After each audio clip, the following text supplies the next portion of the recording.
Folk. Listen, it's your boy here, Pastor LaRon, and I am so glad that you are here. Listen, we have been in our Unmuted series for the entire month of May. I pray that it's been a blessing to you. I pray that the areas where you have felt silent, that this is the season that you are hitting the mute button and coming up off of mute. So we've been in this series, and listen, God has been blessing, God has been speaking, God has been doing some amazing and incredible things. So if this is your first time here, let me just say a real great big welcome. Let me also say a really great big God bless. And let me give you a real big just church hug. Listen, I'm glad that you're here. I'm glad that you are sharing just space with us. I pray that God is unleashing some things as you are beginning to unmute some things. So tonight we get to continue this conversation in our Bible study series with our title and our topic tonight titled Say It With Your Chest. Say it with your chest. Say it with your chest. Again, if it's your first time here, let me just say a big welcome. Go ahead and make sure that you hit the like button, hit the subscribe button. Make sure you're following us on Facebook, on Instagram, on YouTube, all the places, all the platforms, making sure that you're doing all the things. Listen, say it with your chest. It may sound familiar for some of the Fresh Fire family. Um, this was a title that I rolled out a few weeks ago when we began the Unmuted series, Say It With Your Chest. And in fact, it ended up being a sermon of ours here at Fresh Fire. God had me circle the block because we're not finished and we're not through with coming up off of mute. So tonight's topic, Say It With Your Chest. We have as a backdrop for a study, if you've got your Bibles, if you've got your your biblical devices on your pad, your notebook, whatever, I want to direct your attention to Acts chapter 4, verse 20. Acts chapter 4, verse 20, which is going to be our main focal point, our main text for the next few minutes. All right? Acts chapter 4, verse 20, and here it is. For we cannot help asking about what we have seen and heard. We cannot help asking about that which we have seen and heard. So hear me. Tonight, we're shifting gears a little bit. All right. The first 2 weeks of our study were a little bit reflective. The first 2 weeks of our study may have even been a little bit heavy. The first 2 weeks of our study focused on healing, focused on being the best versions of us internally. But tonight, I want us to go up just a little bit because after you stop hiding, after you stop performing, after you reflect and reconnect with yourself, hear me, eventually you got to make a decision. You have got to make a decision. And the decision tonight, the decision that needs to be made is one or two things. Am I going to continue to shrink, or am I finally going to stand in who God called me to be? Am I going to keep shrieking, or am I going to be all that God has called me to be? Am I going to keep shrinking, or am I going to be all God has called me to be? Truthfully speaking, if we are honest, a lot of us have gotten comfortable dimming ourselves. A lot of us have gotten comfortable dimming our own light. A lot of us have gotten comfortable being less than who we know to be when we know that there's more for us to be. Is this hidden for anybody? And that happens not because we don't have gifts, not because we don't have purpose, not even because we don't have faith. But the reality is somewhere along the way, life taught us that we need to tone it down. Somewhere along the way, life taught us that we doing too much. Somewhere along the way, life taught us that we are too much. Somewhere along the way, life told us don't stand out. Life told us do whatever you need to do to make people comfortable instead of making them uncomfortable. So now we're showing up in spaces, and I'm saying we, I'm talking to you, I'm talking to me, where we're showing up in spaces on mute. We're showing up in spaces where we want to make folk comfortable. And so we're showing up gifted, but we're showing up quiet. We're showing up anointed, but we're still showing up insecure. We showing up hollering out we called, but we still moving like we hesitant. We we showing up declaring that we're powerful, but yet our energy is showing we're more apologetic. Hear me tonight. Tonight I want to challenge you. Tonight I want to challenge that energy. Tonight I want to challenge that spirit because some of us have been some of us have been whispering in seasons where God told you to speak boldly. I said some of us have been whispering in seasons when God told you to speak boldly.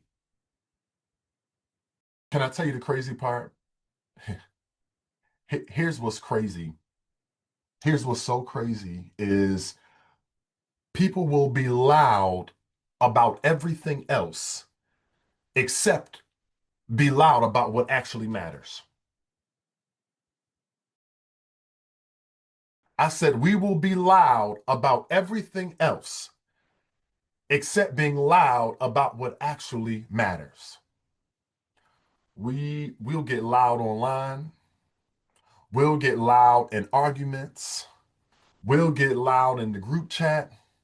We'll get loud about opinions. Come on, somebody. But yet, when it comes to faith, when it comes to purpose, when it comes to boundaries, when it comes to conviction, when it comes to your calling, when it comes to your healing, suddenly we loud about everything else. But when it comes to those things, suddenly we get quiet. And I believe that many believers have become spiritually muted, not because we don't believe, but because we are scared of how people will respond if we stop shrinking. Let me give you this first thought tonight, this first truth, this first reality, because you can't live in the fullness constantly shrinking yourself. I said you can't live full constantly shrinking yourself. I believe that one of the most saddest things in the world is watching powerful people constantly minimize themselves just to fit into the box in the environment that was never really big enough for them to fit into in the first place. Powerful people, but yet will shrink themselves to fit in a box that was never designed for them to fit into. Some of us have mastered playing small. Some of us have mastered acting unsure and uncertain. I know some folk, they are good at playing dumb, good at playing dumb, have mastered it. Some of us have mastered downplaying our gifts. Some of us have mastered acting like your voice doesn't matter. And then here's what we'll tell ourselves. Well, I'm muted because I don't want to seem arrogant. I'm I'm muted because I don't want to be judged. I'm muted because if I say too much, then I'll be misunderstood. Hear me though, confidence and arrogance is not the same thing. Confidence and arrogance is not the same thing. Arrogance says, I'm better than everybody. Confidence says, I know exactly who God created me to be. And some of us have spent years apologizing for things God intentionally put inside of you. Can I help somebody tonight? Some of us have spent years apologizing for the very things that God has placed inside of you. There's nothing wrong with you. God didn't make a mistake. There is nothing that went wrong. It's not a chromosome issue, nothing in your DNA. Apologizing for your voice. Stop it. Apologizing for your leadership. Stop it. Apologizing for your passion. Stop it. Apologizing for your creativity. Stop it. Apologizing for your standards. Stop it. Apologizing for your growth. Stop it. Apologizing for your boundaries. You have got to stop. At some point in this life, we've got to stop asking for permission to become exactly who it is that God has already called us to be.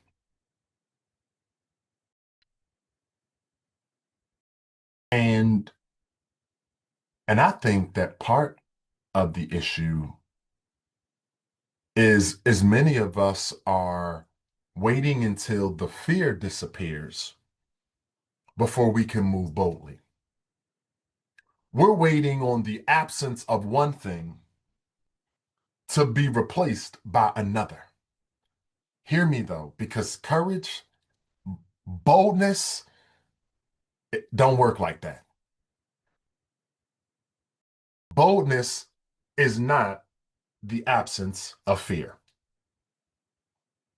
Boldness is not the absence of fear. Boldness is not the absence of fear.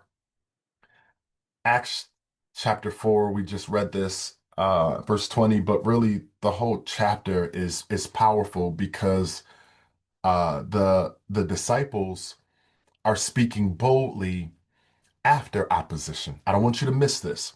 They're speaking boldly after the opposition. They're speaking boldly after the opposition, not before. Come a little bit closer. That means that they still had pressure. That means that they still had critics. That means that they still had threats. Listen, but they also reached a place where they said, while we got critics, while we got haters, while we got trouble, we can't help but speak. That's not arrogance. That's conviction. And I think that many of us have allowed the fear to trump our conviction. Many of us have allowed the fear to trump our confidence. We have allowed the fear to overwhelm our boldness. And I think that we have allowed the fear to become our lifestyle. Fear of rejection, fear of being noticed, fear of being seen, fear of disappointing people, fear of outgrowing fear of even standing alone. Some of us don't mind going as long as somebody else go with us. We are afraid to walk alone. And so instead of moving boldly, we will hide, we will wait, we will delay, and we will shrink. But I want you to hear me, and I want you to hear me good. Because fear is not waiting until you feel comfortable. Faith moves while uncomfortable. Faith moves while uncomfortable. And honestly, some of us, we're just one decision away from another level in our life. You are one decision away from breaking the ceiling on your own perceived limitation. You are one decision away from another level in your life. But you've been muting yourself. But now it's time to move. We can't shrink, we can't shrink, we can't shrink because when you spend too much time shrinking, eventually shrinking starts to feel normal. And some people don't even realize how small they've become because shrinking is so incremental. I want to leave you with this. Stop whispering through your life. Say it with your chest. I felt this so strong because some of us have been whispering through seasons where God intended you to shout. You've been whispering through seasons when God intended you to speak boldly. You've been whispering through opportunities. Maybe you've been whispering through relationships. Maybe you've been whispering through ministry. Maybe you've been whispering through leadership where you have felt always hesitant, always second guessing, always shrinking yourself, always minimizing yourself. The disciples said, listen, I know I need to shut up, but I can't help but speak. This isn't the season for you to continue to whisper. This is the season for you to say it with your chest. What has God laid on your heart? What has God put in your spirit? What has God laid right here? You've been whispering it. Maybe you've been saying it, but maybe you haven't been saying it with your chest. Listen, God is raising us up in this season to take our voice off of mute, take our spirit off of mute, take our silence off of mute, move from the whisper to the wailing, move from the worry to the worship, move from the anxiety to the excitement. Listen, God is shifting this version of you. Will you be a part of the journey? Will you not just say it, but will you say it with your chest? Listen, God love you. God bless you. Set some stuff on fire. We going up. I'm going to see you here next week. Take care.